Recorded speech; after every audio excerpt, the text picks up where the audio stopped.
Discover a new, in-depth approach to book coverage with this extended summary. Unlike our previous review, which offers a focused analysis, this feature delivers a comprehensive overview tracing the intellectual roots, key arguments, and real-world impact of this subject.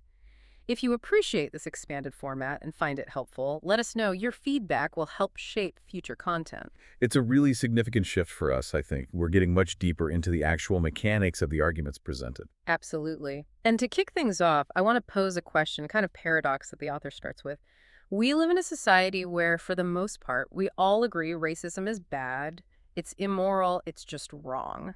That's right. I mean, you'd be hard-pressed to find someone who would stand up in a corporate meeting and proudly announce they're a racist. Exactly. So here's the paradox. If we all agree it's so bad, why does the simple suggestion that a white person has said something racist trigger, well, a nuclear reaction? Right. We're talking about tears, anger, people storming out of the room. It's explosive. It is. If you tell someone they have spinach in their teeth, they thank you.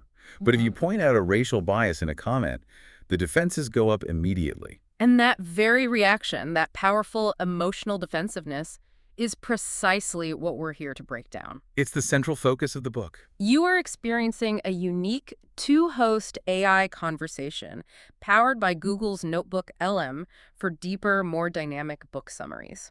Today, we are digging into the ideas in White Fragility, Why It's So Hard for White People to Talk About Racism by Dr. Robin DiAngelo. This book made enormous waves when it came out. It's been called essential reading by some and, well, overly simplistic by others.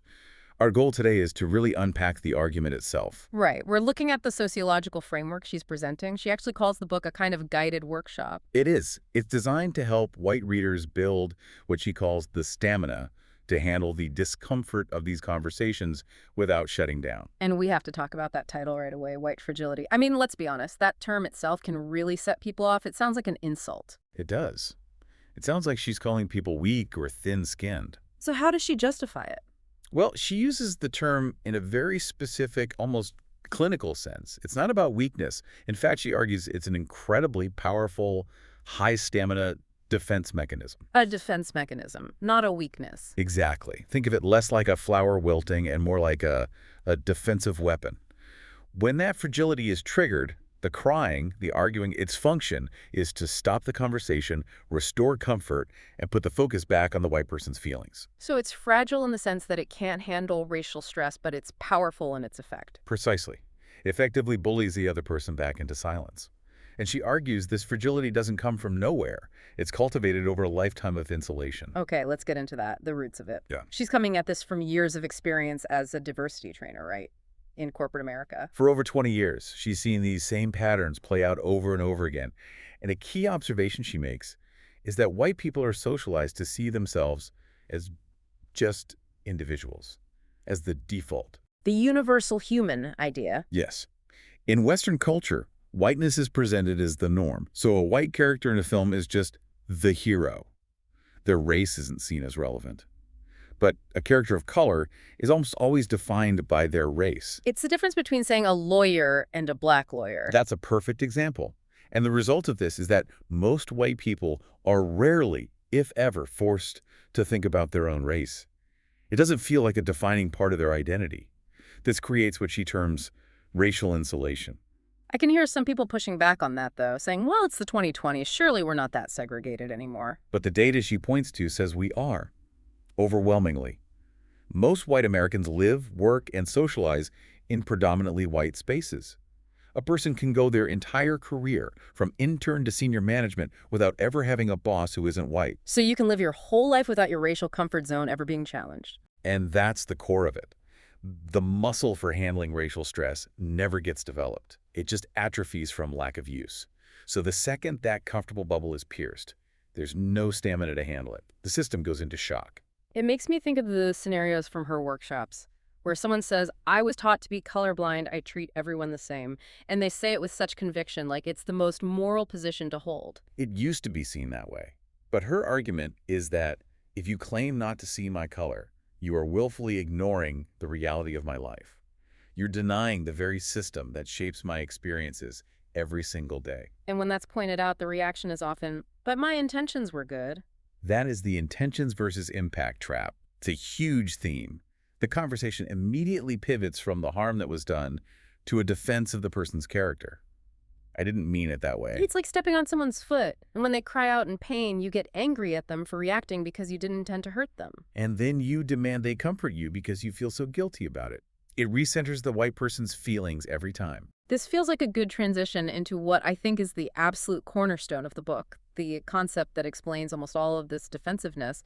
It's the good-bad binary. This is the central knot she tries to untie. Mm-hmm. She argues most of us are raised with a really simple, almost childish definition of racism. On one side, racist equals bad, ignorant, mean, probably a KKK member. And on the other, not racist equals good, educated, kind, progressive, me. It's a moral absolute. There's no gray area. And because of that, any feedback about race lands like a personal attack. If you believe racist means bad person, and I say, hey, that comment had racist undertones, what you hear is, You are a monster. you are a bad person. Exactly. So your immediate instinctual response is to defend your moral character.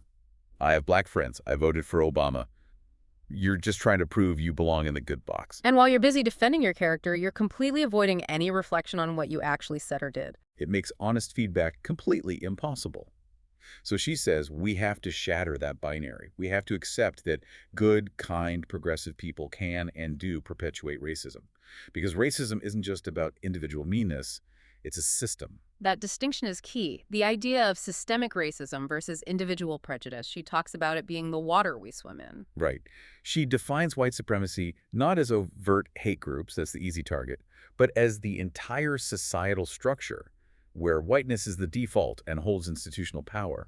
It's embedded in everything. If you're born into that system, you can't help but be affected by it. We should probably pause here and get more specific because the book makes a point of singling out anti-blackness in Chapter 6. Why separate that from racism in general?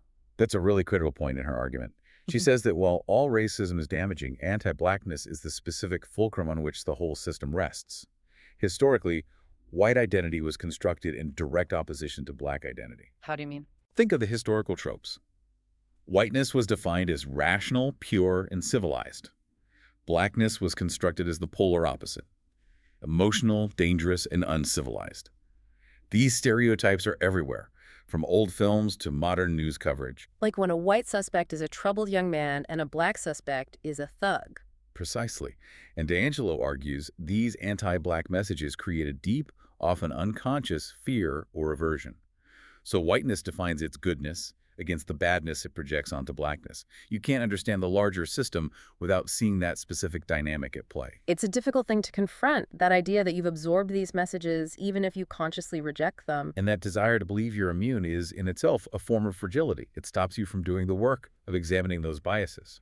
Before we move on to the actual mechanics of fragility in action, the triggers and the reactions, we want to mention Mindful Moments, our YouTube channel offering AI book analysis, summaries, and critiques, inspiring reflection and rational thought, and valuable for aspiring authors. It is a perfect place to continue this kind of exploration. Absolutely. A great resource. So let's talk about the mechanics. We understand the insulated background. What happens when that racial button gets pushed? Chapter 7 covers the racial triggers. And the triggers can seem incredibly small to an outsider. It could be seeing a person of color in a position of leadership. It could be having your opinion challenged by a person of color, or just being in a situation where you're the only white person in the room. And the reaction can be anything from arguing and defensiveness to just complete silence. And silence is a tactic. It's a form of power. In a workplace meeting, if a topic of race is brought up and all the white people suddenly go quiet, that sends a powerful message. It says, we're not touching this. You're on your own. It isolates the person completely. It does. But let's talk about the more explosive reactions like crying. You mentioned earlier it functions like a weapon. How does that work? We normally see crying as vulnerability. Okay, picture a scenario. A black colleague points out a new company policy might negatively affect minority employees. A white manager feels accused. She starts to tear up, saying, I just feel like you're calling me a racist and I work so hard. And instantly, the entire focus of the room shifts. Completely. No one is talking about the policy anymore. Everyone is rushing to comfort the crying manager. Oh, no, we know you're not racist. The black colleague who raised the valid concern is now cast as the aggressor. She made the manager cry. So the tears successfully shut down the conversation about racism and restored the white person's comfort. That's the function. It's a highly effective way to repel the challenge and regain control. And this leads directly to what she calls the unspoken rules of engagement that white people often enforce. Rules like, you must remain calm when you tell me about your experience of racism. Yes, the tone policing. If you are angry, I can't hear you. It's a demand that people of color deliver their feedback in a package that is comfortable and non-threatening. But of course, racism isn't a comfortable topic. It's a double standard. White emotion, like tears, is seen as proof of sincerity. Black emotion, like anger, is seen as proof of irrationality. Exactly. It's another way to prioritize the feelings of the dominant group over the reality of the marginalized one. And this is all reinforced by the media we consume, which she touches on in Chapter 9. Right. It constantly reinforces that sense of white people as just individuals, while people of color are representatives of their entire race. It deepens that insulation we talked about earlier. Okay, so we have the diagnosis, we have the symptoms. What's the solution? She's very clear there's no magic pill here. You don't just get cured of racism. No, because you can't just step out of the system. The goal isn't perfection. The goal is to move from fragility to agility. Racial agility. I like that phrasing. It implies action and practice. It's about building that stamina. It's the ability to hear feedback, feel that initial defensive spark, and not crumble, to just stay in the conversation and listen. She tells a personal story at the end of the book, the hair incident, that I think illustrates this perfectly. It's really raw. Can you walk us through it?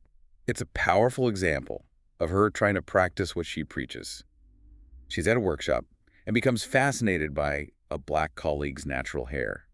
During a break, she goes up to the woman and makes a comment about it. Meant as a compliment, but it comes across as othering, treating her hair like an object of curiosity.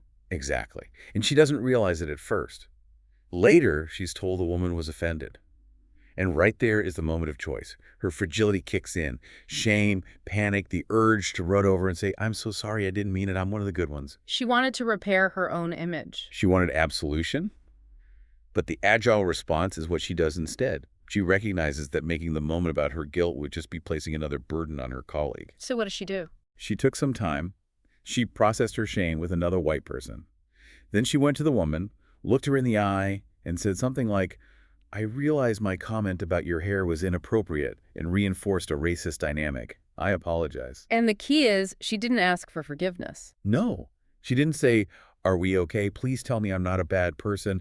She simply owned the impact and committed to doing better. That's a profound shift. It moves the focus from, am I a good person, to, what is the responsible thing to do right now? That's her final point, really.